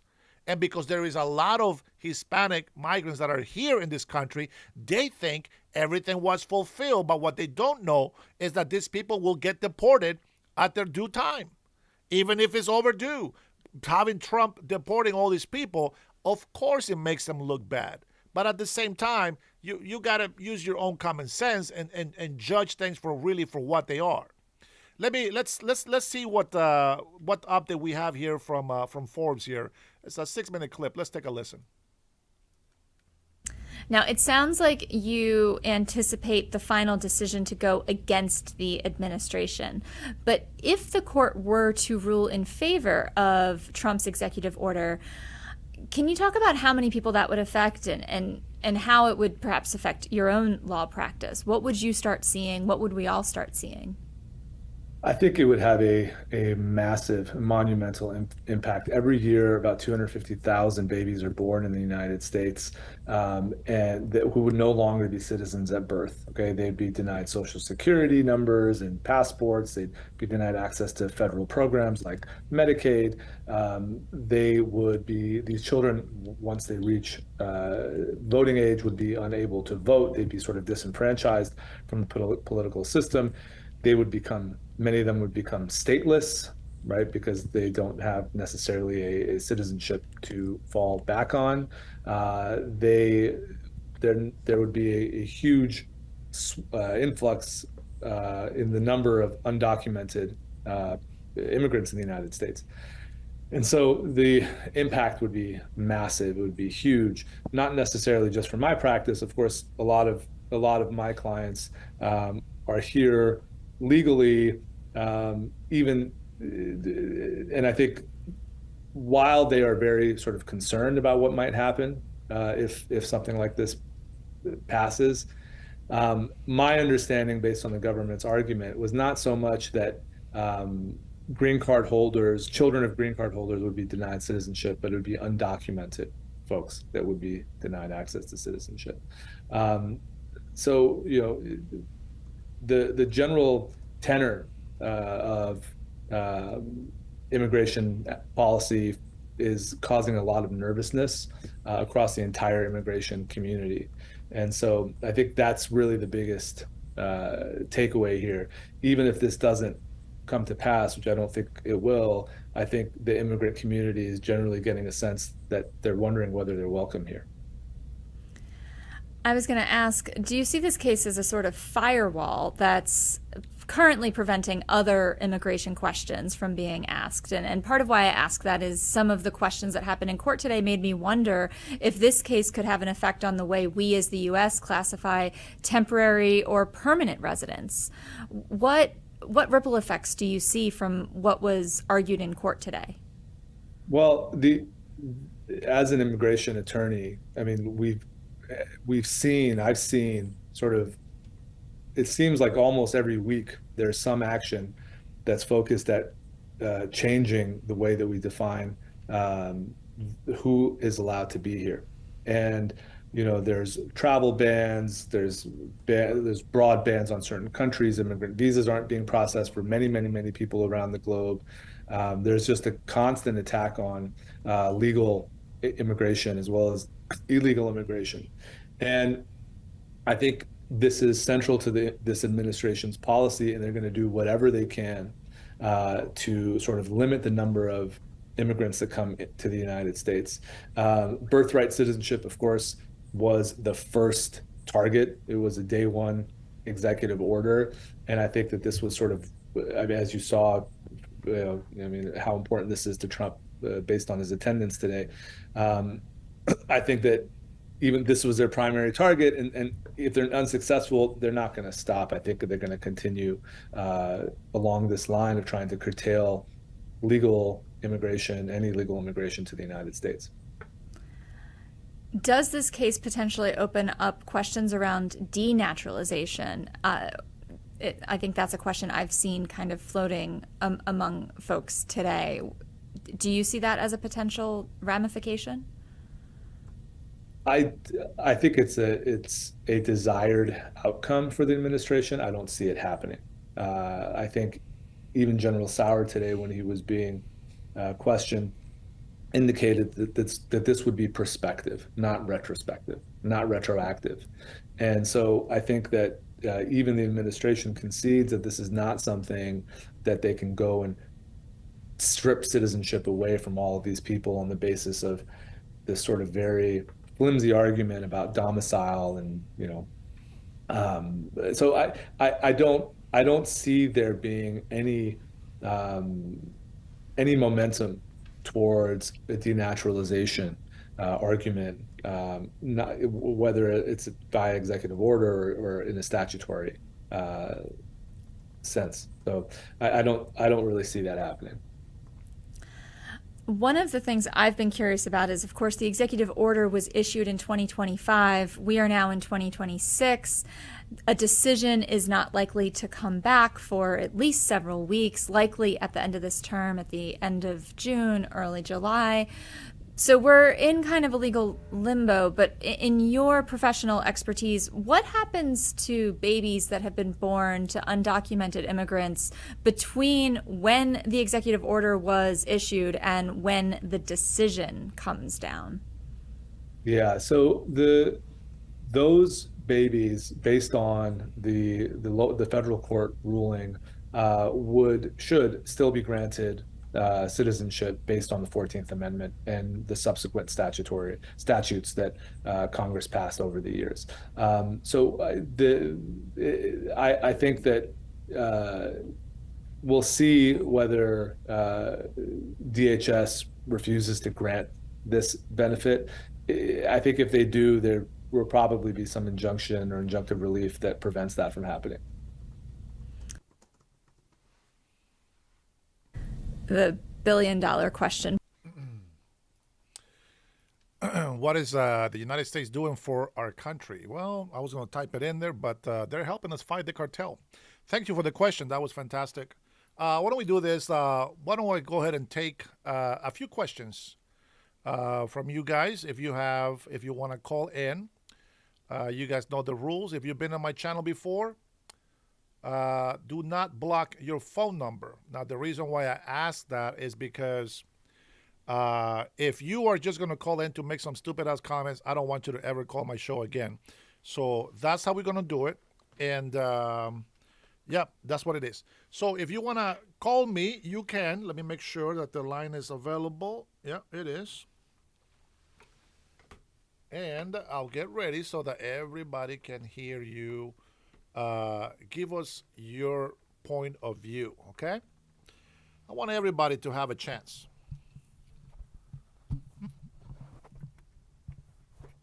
I want everybody to have a chance to be able to have a discussion. So here we go.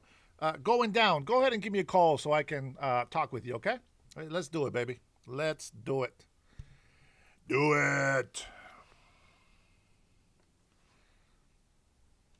Hell no, I never call anyone without 87. That's because you're a little biatch. Weak sauce. It should be your name. No more Kev Dog sauce. It should be weak sauce. This guy. That's my number right there. Oh, man. You can't listen to me. When you see my face, when you see my phone, don't give me that, man. That's weak sauce. Don't give me that. Do you feel safer just hiding behind the keyboard? Yeah, well, I don't trust you, and yet there is my number. Uh-huh. All right. We're just going to ignore your comments. If you want to have your comments read, you better put a super chat on there. If you call my number, then we can talk. If you want to debate, you got to pay $100 to debate. That's the rules. If you want to talk, have a conversation, ask a question, get an opinion, by all means, call in. All right, let's do it. Let's do this. Babies don't decide where they are born. I like that. That's true. But the parents do. And so it doesn't matter where the parents take them. Those children's citizenship will always be their parents' nationality. As it should be. Guys, if you haven't already done so, I will appreciate it if you give this video a thumbs up, give it a like, subscribe, and consider becoming members if you haven't done that yet. We will be, let me check real quick. Check out the window. Okay, it doesn't look like it's raining, so members will get a live outdoors. Let's see, where can I get good reception? I'll probably go down to, we'll see if we can drive down to Edmonds. We'll see how much time we have. But here we go. I want to go ahead and have my introduction here from the boss. Here we go. Oh, fellow Americans, thank you for being here with the greatest host of them all. He is fantastic. He is so great. I love this host, and everybody agrees with me. Welcome to the Dennis Herrera Show.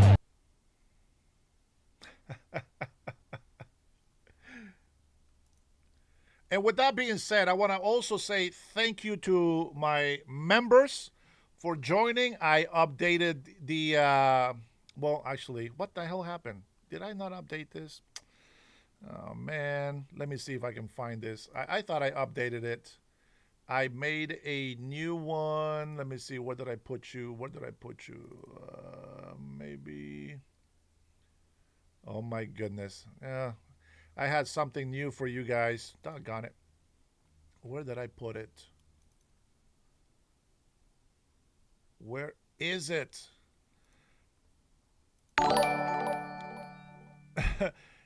J-Gang, exactly, and more when the CCP command parents to that to make spies, judges to destroy a country from within like us. Bro, that is no longer a theory. Look at the Ted Lieu.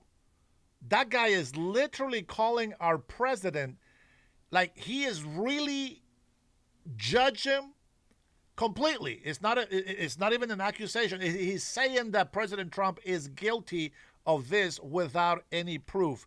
That is crazy, bro. That is crazy. Let me see. Is it this one? This better be it. Let's see. I created a new one for you guys. No. Man, I thought I made a new one for you guys, but this is not the one. No, this is not the one. Oh, my goodness. I wanted to show you guys something here real quick, but I guess it's going to have to wait for later tonight because I don't know what the hell happened to my video. I had a video ready for you guys, man. Doggone it. Let's see. Maybe this one? No, not that one. No.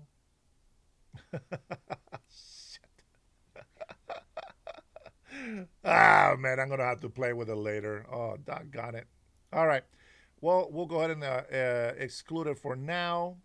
But I will give you guys a big shout out later. Let's see.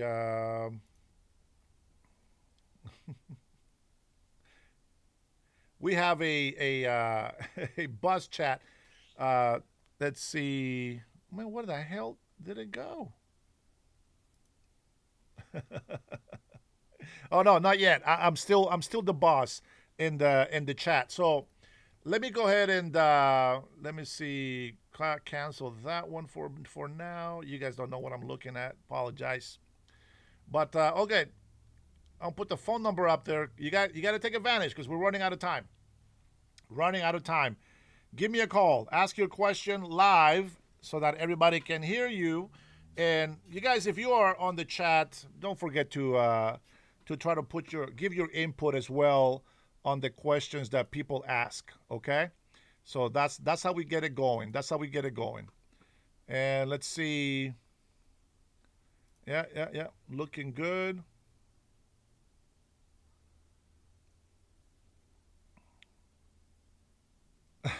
You guys already know that there is leadership change. Let's see. Yeah, there's a leadership change in the military, but we'll get to it in a bit. We will get to it. In the meantime, give me a call.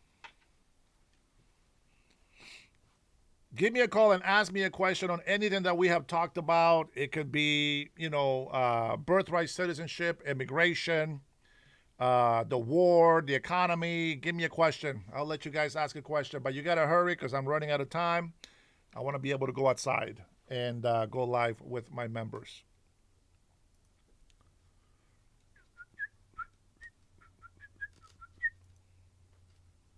Why are Democrats, socialists, Marxists so vulgar and rude and sometimes aggressive if someone doesn't agree with their beliefs and ideology? You know what? I don't mind if somebody says, some cuss words or whatever, if they have the point to make with it. But when they get very perverted or racist, I can't tolerate that shit. They can take that and practice that in their home, but not in my channel. Anybody. Lauderdale, let's see. Fort Lauderdale. You see, in America, if it can't fit in your pocket, you don't own it. Sure. Anybody? Nobody? Come on, man. You guys want to get involved, but then when you get a chance to, nothing happens. What's going on? Anybody, if you have a comment, if you don't have a question, if you have a comment, you can go ahead and call me in and drop your comment on the line. Don't miss this opportunity.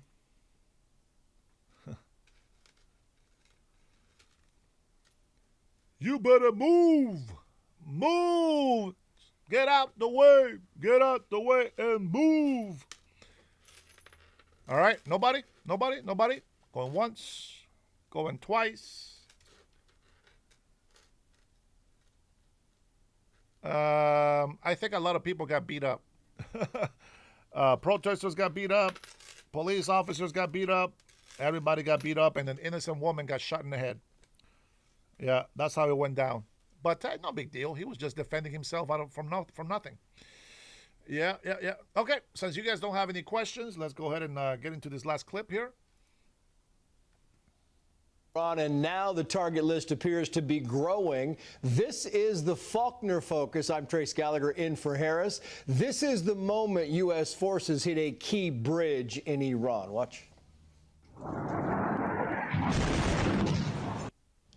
You can see the total destruction of the B-1 bridge that's near Tehran. U.S. officials say the regime was using it to move military hardware into place for attacks. More bridges and other infrastructure sites could be next. President Trump posting this, quoting now, "Our military, the greatest and most powerful by far anywhere in the world, hasn't even started destroying what's left in Iran. Bridges next, then electric power plants. New regime leadership knows what has to be done and has to be done fast. General Jack Keane on Fox this morning. They're losing all of their capability day in, day out. Facts on the ground are real, and they are definitely losing their capability. We're going to get to the point where we will accomplish all the assigned missions that the president has given the CENTCOM commander and Prime Minister Netanyahu has given Israeli Defense Forces. We're getting closer and closer every single day to that reality. And take a look at this video showing ships moving through the Strait of Hormuz, though traffic remains far below normal. 168 crude oil tankers have crossed since the fighting began back on February 28th. But on a normal... So, of course, they're showing the actual route where it's safe to travel through. Now they're going to go ahead and put some mines in there as well. Just say that some traffic is going through. That's it. You don't have to show them the actual route. Day, more than 100 vessels would be moving through the waterway. The senior correspondent Benjamin Hall is standing by with analysis, but we begin with the chief national security correspondent Jennifer Griffin. She's live with the very latest on Operation Epic Fury and a big meeting of nations. Jennifer. Trace, the Pentagon was rocked last night by news that Secretary Hegseth had fired Army Chief General Randy George, forcing him to retire immediately. He's the 5th member of the Joint Chiefs and 18th general officer pushed out without being given a reason since Secretary Hegseth has taken the helm. Multiple sources tell us the removal has more to do with Secretary Hegseth's rivalry with Army Secretary Dan Driscoll, who is a close ally of Vice President J.D. Vance and was considered on a short list to replace Hegseth at one point. Quote, this has nothing to do with General George and everything to do with Army Secretary Dan Driscoll. This is a message to him from Secretary Hegseth, a U.S. official tells Fox News. Vice Chief of Staff of the Army, General Christopher Leneve, served briefly as Hegseth's military aide. He will be acting Army Chief of Staff. His swift rise has been unusual. Secretary Hegseth moved Leneve, a loyalist, to the Army's vice chief role, teeing him up to replace General George, the official said. When President Trump was elected, Leneve, then a 2-star general, back-channeled to President Trump his support, posting videos online. Secretary Hegseth then picked Leneve to become his senior military advisor, passing over a female Air Force officer who was slated for the position. Meanwhile, in the Mideast, the Strait of Hormuz remains under threat of Iranian missiles and mines. The GCC Gulf countries are leading an effort at the UN to find a resolution to force the strait open, but that resolution, I'm told, will not be ready until next week. Fox News has also learned that at least 12 MQ-9 Reaper drones, each worth $30 million, have been shot down by Iranian missiles since the war began, meaning the Iranians still can threaten U.S. warplanes. News reports quoting U.S. intelligence indicating half of Iran's ballistic missile launchers have yet to be destroyed is not completely accurate, according to our reporting, though we are told by 2 well-placed sources that what is true is that nearly half of Iran's ballistic missile stockpile remains intact. The U.S. and Israel have destroyed a large proportion of Iran's missile launchers, but some mobile launchers remain hidden in underground tunnels that have been built over the past 20 years. Those missile launchers are rolled out and then put back into hiding. The Iranians can still fire and then retreat to this vast underground tunnel network, we're told, Trace. Jennifer Griffin live for us in D.C. Jennifer, thank you. Let's bring in Benjamin Hall. He's the senior correspondent and has spent a lot of time reporting from the Middle East. Benjamin, it's great to have you on the show. I mean, you kind of listen to Jennifer there, and it seems pretty clear. You match the video with what Jennifer's saying. It seems like the president is sending a very clear message to Iran that it is time to negotiate or else. Well, absolutely. And look, certainly on the ground, the military have been doing an incredible job considering it's only been going on for 30 days. And, 11,000 plus strikes have destroyed, we've heard, up to half their missile stockpiles. But as Jen was just saying there, perhaps it's not that much. But the 3 main problems still remain. 400 kilograms of uranium, uncertain where that is. The Strait of Hormuz remain closed, and the regime is still in place. And so President Trump, in his speech at 9 p.m. a couple of days ago, made it clear that he wasn't going to leave until the job was done. And that means having to address these major concerns. Now, does that mean some escalation?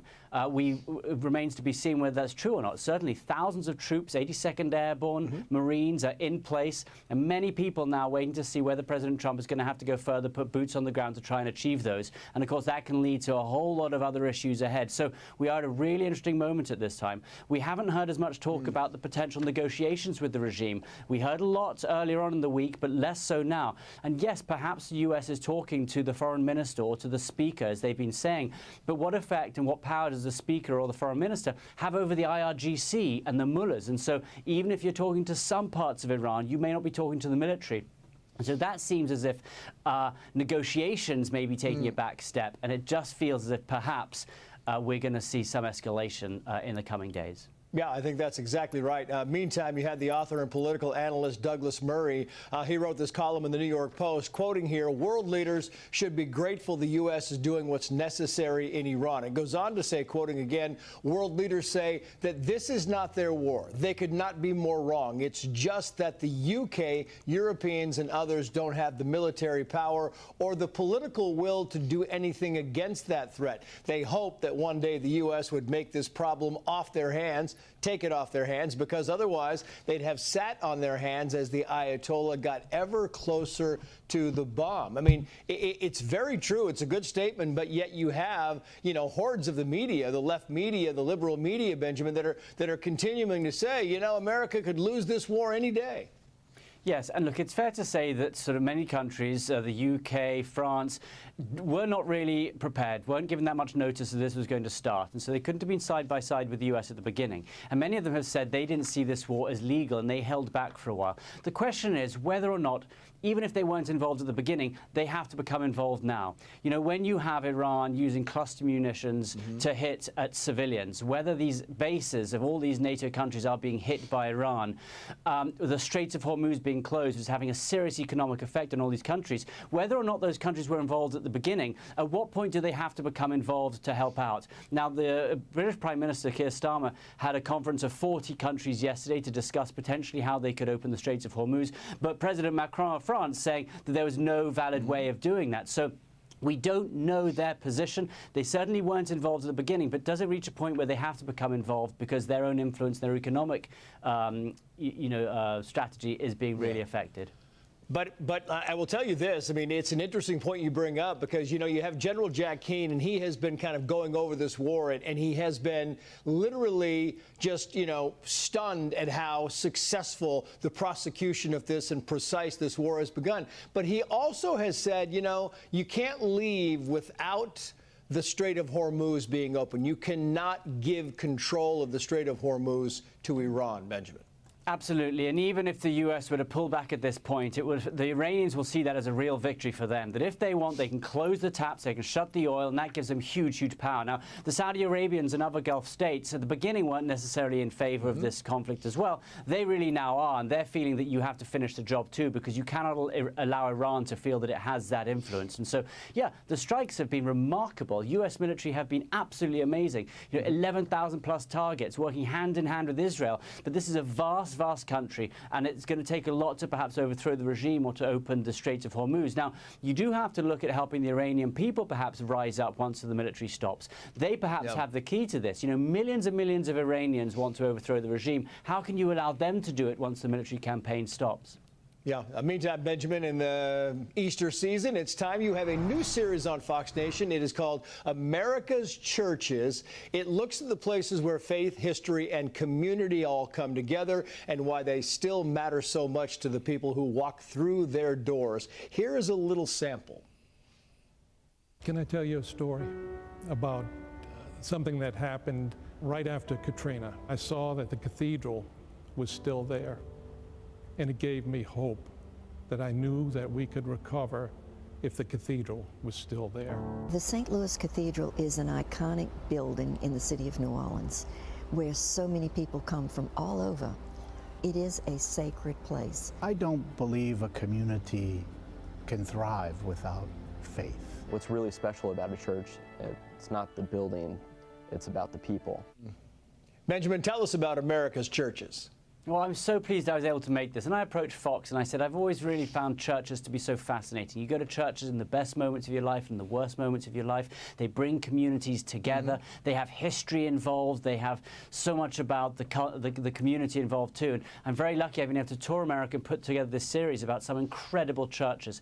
And we've been to the U.S. Naval Academy, looked at the chapel there and the role that it plays to do with service. We've been down to New Orleans and looked at the incredible cathedral about how it helped people get through Katrina.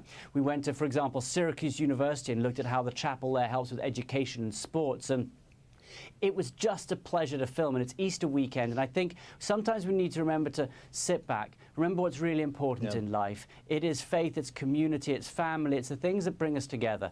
And so, you know, I've really enjoyed making this. I'm so proud of it, and it's beautiful, beautiful buildings. We take you inside these buildings, we show you some of the most important, influential people who go there, and just a real joy to make it, and I hope everyone enjoys it on this Easter weekend. Well, you should be proud. Benjamin Hall, have a solemn Good Friday and a happy Easter. Thank you for coming on. Best of luck with the new series. You can. Happy Easter.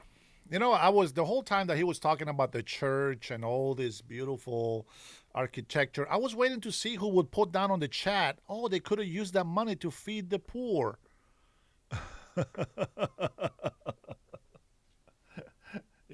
You know, if the mentality is there, I'm gonna tell you this. How about instead of buying $100,000 car, why don't you go buy a used car for $2,000 and give the other $98,000 to charity? That would be a good thing for you to do. I think that would be amazing, right? Well, don't you agree? I think that's a good idea. I think it's a good idea. Anybody agree with that? Jesus Christ is the Alpha and the Omega. Amen. Amen. All right. So for those of you who have been with me this beautiful day, Friday, happy Friday, everybody.